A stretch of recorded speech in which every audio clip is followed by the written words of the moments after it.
തലയിലെ മുടി മൊത്തം പൊഴിഞ്ഞാൽ വിഗ് വെച്ചുകൊണ്ട് ഞാൻ നടക്കുന്ന സമയങ്ങളായിരുന്നു. എന്നാൽ വിഗ് താഴെ പോയപ്പോഴും പലരും ഇതെന്താ ഇവള് കാണിക്കുന്നതെന്ന് ചോദിച്ചപ്പോഴും കർത്താവിനെ ആരാധിക്കുന്നതിലോ ഞാൻ അറിഞ്ഞ സത്യത്തിന് വേണ്ടി നിലനിൽക്കുന്നതിനോ എനിക്കൊരിക്കലും നാണക്കേട് തോന്നിയിട്ടില്ല. നിങ്ങളൊന്ന് മനസ്സിലാക്കണം, 3 പെൺകുട്ടികളുള്ള വീട്ടിൽ വളരെ വാത്സല്യിച്ചുകൊണ്ട് വളർത്തിക്കൊണ്ട് വന്നൊരു മകളാണ് ഞാൻ. എൻ്റെ മാതാപിതാക്കന്മാരറിയാതെ ഞാൻ സ്നാനപ്പെടേണ്ടതായിട്ട് വന്നു. ഞാൻ കർത്താവിനെ ഞാൻ അങ്ങനെ സ്നാനപ്പെട്ടു. എന്നാൽ ആ സ്നാനപ്പെട്ട് അഭിഷേകം പ്രാപിച്ചതിന് ശേഷം എൻ്റെ ജീവിതത്തിൽ വളരെയേറെ മാറ്റങ്ങൾ വരുവാനായിട്ട് തുടങ്ങി. ഡോക്ടർമാർ തന്നെ എൻ്റെ ശരീരത്തിൽ വളരെയേറെ വ്യത്യാസങ്ങൾ കാണുവാനായിട്ട് തുടങ്ങി. ഹല്ലേലൂയ, സ്തോത്രം. എന്നാൽ ദൈവജനമേ, ഞാൻ ഒന്ന് പറയട്ടെ, നമ്മൾ വിശ്വാസത്തിലേക്ക് വരുമ്പോൾ ആ പാത എപ്പോഴും നിരപ്പുള്ളതും കഷ്ടങ്ങളില്ലാത്തതുമായിട്ടുള്ള പാതയല്ല. നമ്മുടെ കർത്താവ് കഷ്ടങ്ങളിൽ കൂടെ പോയി. അതുകൊണ്ട് അവനെ അനുഗമിക്കുന്നവർ തന്റെ ക്രൂശ് എടുത്തുകൊണ്ട് അവനെ അനുഗമിക്കുവാൻ കർത്താവ് പറഞ്ഞു. ജീവിതത്തിൽ അനേക കഷ്ടങ്ങൾ ആ ചെറുപ്രായം മുതൽ കാണേണ്ടി വന്നു. എന്നാൽ എനിക്കൊന്ന് മാത്രം പറയുവാനുണ്ട്, ഇതുവരെ എന്റെ കർത്താവിനെ തള്ളി പറയുവാൻ കർത്താവിനെ ഇടയാക്കിയിട്ടില്ല. എന്റെ മിടുക്കല്ല, എന്റെ സാമർഥ്യമല്ല, അവന്റെ കൃപയൊന്നും മാത്രമാണ് നിലനിർത്തിയിരിക്കുന്നത്. അങ്ങനെ BSc ഞാൻ ഡിസ്കണ്ടിന്യൂ ചെയ്തില്ല, ഞാനത് കണ്ടിന്യൂ ചെയ്തുകൊണ്ടേയിരുന്നു. അങ്ങനെ പരീക്ഷ എഴുതണം, ഇതിൻ്റെ ഇടയ്ക്ക് ഞാൻ പഠിക്കുന്നുണ്ടായിരുന്നു.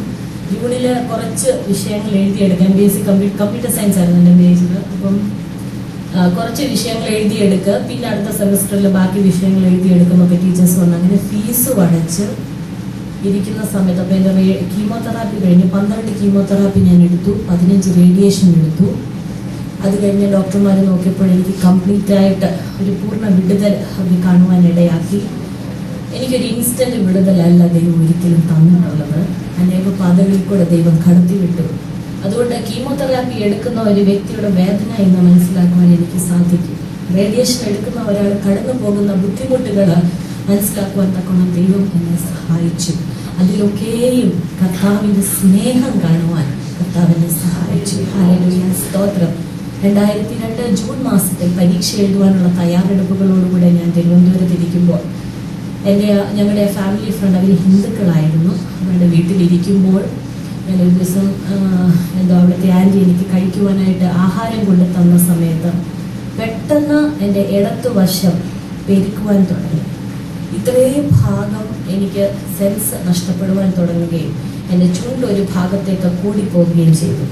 പെട്ടെന്ന് എന്നെ എടുത്തിട്ട് ആശുപത്രിയിൽ കൊണ്ടുപോകാൻ ഇടയാക്കി. അപ്പോൾ എൻ്റെ ഡോക്ടറിനെ കൊണ്ട് റീജിയണൽ ക്യാൻസർ സെൻ്റർ തിരുവനന്തപുരത്താണ് എൻ്റെ ട്രീറ്റ്മെൻറ്റ് ചെയ്തത്.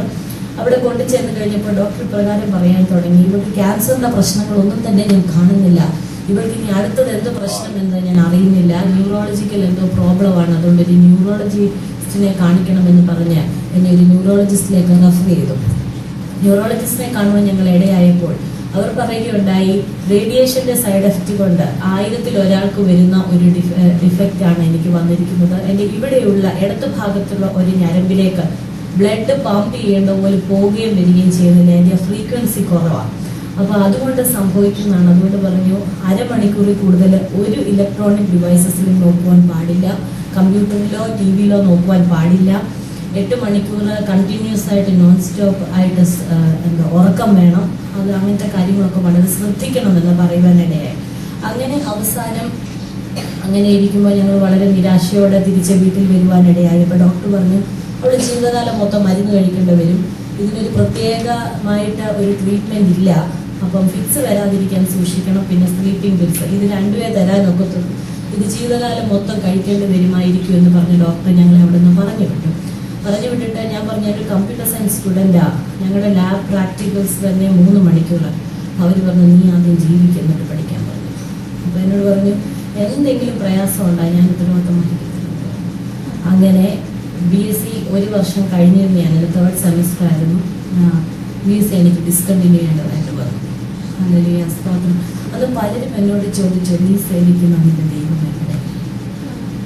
എനിക്കൊന്നും പറയാനുണ്ട്, ദൈവം ചെയ്യുന്നത് സകലതും നന്മയ്ക്കായി. തന്നെ സ്നേഹിക്കുന്നവർക്കും നിർണയപ്രകാരം വിളിക്കപ്പെട്ടവർക്കും സകലതും നന്മയ്ക്കായി കൂടിയാകും. ഹല്ലേലൂയ, സ്തോത്രം.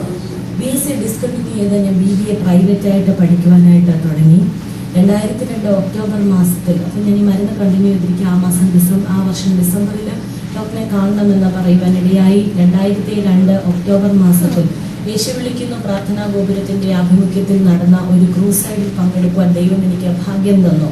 അതിന്റെ 1ാമത്തെ ദിവസത്തിൽ ഒന്നും സംഭവിച്ചില്ല. ഞാൻ വളരെ പ്രതീക്ഷയോടെ ദൈവസന്നിധിയിൽ പോയി.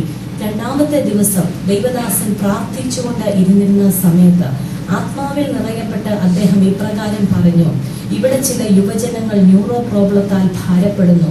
ദൈവം നിങ്ങളെ ഇപ്പോൾ സൗഖ്യമാക്കുന്നു.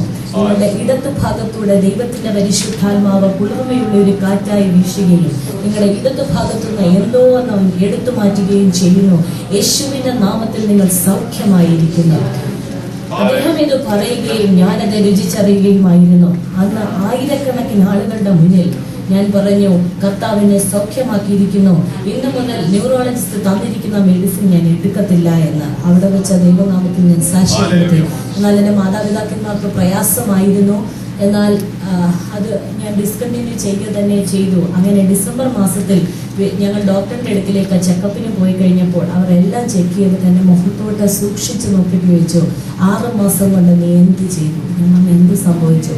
ഞാൻ 6 മാസം മുമ്പേ കണ്ടുപിടിച്ചിരുന്ന ആ പ്രശ്നം ഇപ്പോൾ കാണാനില്ല, അപ്രതീക്ഷിതമായിരിക്കുന്നു. ഞാൻ അന്നേരം പറഞ്ഞു, ഞാനൊരു മീറ്റിങ്ങിന് പോയി കർത്താവിനെ സൗഖ്യമാക്കി. അവർ എന്നോട് പറഞ്ഞു, നിനക്കിനി ഒരു ന്യൂറോളജിസ്റ്റിന്റെ ആവശ്യമില്ല, മേലാരൊരു ഡോക്ടറിനെ കാണാൻ നീ വന്നേക്കരുത് എന്ന് പറഞ്ഞ് അവരെ പ്രിസ്ക്രിപ്ഷൻ സ്ലിപ്പ് കീറിക്കളഞ്ഞിട്ട് എന്നെ അവിടെ നിന്ന് പറഞ്ഞു വിടുവാനിടയായി. പ്രിയ ദൈവമക്കളെ, എൻ്റെ ആയുഷ്കാലം മൊത്തം മരുന്നെടുക്കണമെന്ന് പറഞ്ഞിരിക്കുന്ന സ്ഥാനത്ത് കർത്താവിനെ അതിൽ നിന്ന് പൂർണ്ണമായിട്ട് വിടുവിച്ചു. അങ്ങനെ BBA പഠിക്കുവാൻ തക്കോണം കർത്താവിനെ സഹായിച്ചു. ഞാനൊരു സയൻസ് സ്റ്റുഡൻ്റ് ആയിരുന്നു. സയൻസിൽ നിന്ന് കൊമേഴ്സിലേക്ക് പോയപ്പോൾ എനിക്ക് പഠിക്കുന്നതിന് അധികം ബുദ്ധിമുട്ടുണ്ടായിരുന്നു. അവിടെയൊക്കെയും കർത്താവിനെ സഹായിച്ചു. കർത്താവിന് വേണ്ടി നിൽക്കുവാനും കർത്താവ് തന്നിരുന്ന സാഹചര്യങ്ങളിലൊക്കെയും കർത്താവിനെ സാക്ഷീകരിക്കുവാനും തക്കവണ്ണം കർത്താവിനെ സഹായിച്ചു. ഹല്ലേലൂയ, സ്തോത്രം.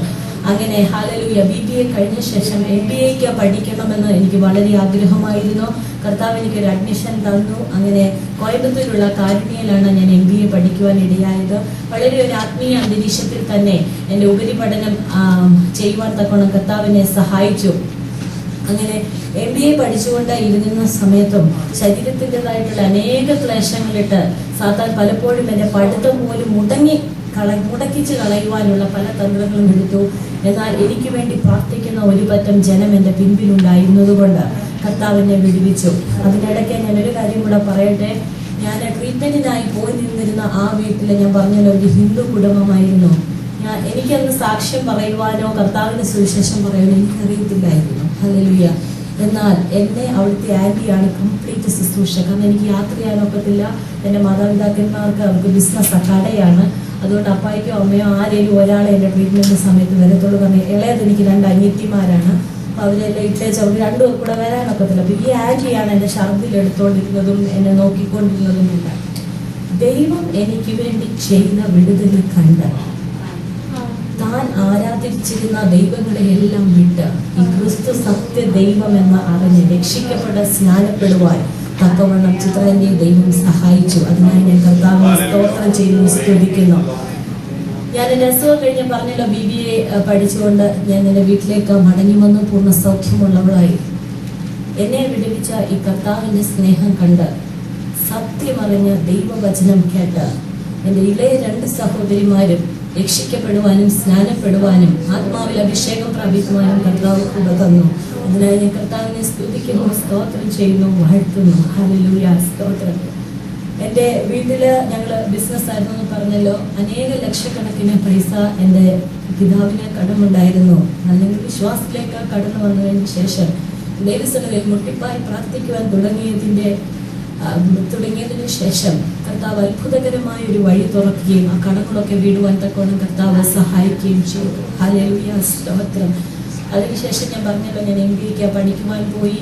അവിടെ യുവജനങ്ങളുടെ ഇടയിലും ലേഡീസിൻ്റെ ഇടയിലും ഒക്കെ കർത്താവിനെ സാക്ഷീകരിക്കുവാനും ഒക്കെ പ്രാർത്ഥന ലീഡ് ചെയ്യുവാനും ഒക്കെ കർത്താവ് എനിക്ക് അവസരം തന്നു. അവിടെ നിന്ന് ഞാൻ പഠിച്ചു. കർത്താവിനെ സൗഖ്യമാക്കി എന്നെ രക്ഷിച്ചു. എന്നാൽ നമ്മുടെ സംസ്കാരം എന്താണെന്ന് നമുക്കറിയാം. അങ്ങനെ ക്യാൻസർ വന്ന ഒരു പെൺകുട്ടിയെ വിവാഹം കഴിക്കുവാൻ തയ്യാറായി ഒരു പുരുഷൻ നമ്മുടെ സംസ്കാരത്തിൽ വരുന്നത് വളരെ അപൂർവമാണ്. ഹല്ലേലൂയ. എൻ്റെ മാതാപിതാക്കന്മാർ എൻ്റെ പ്രായത്തിലുള്ള എൻ്റെ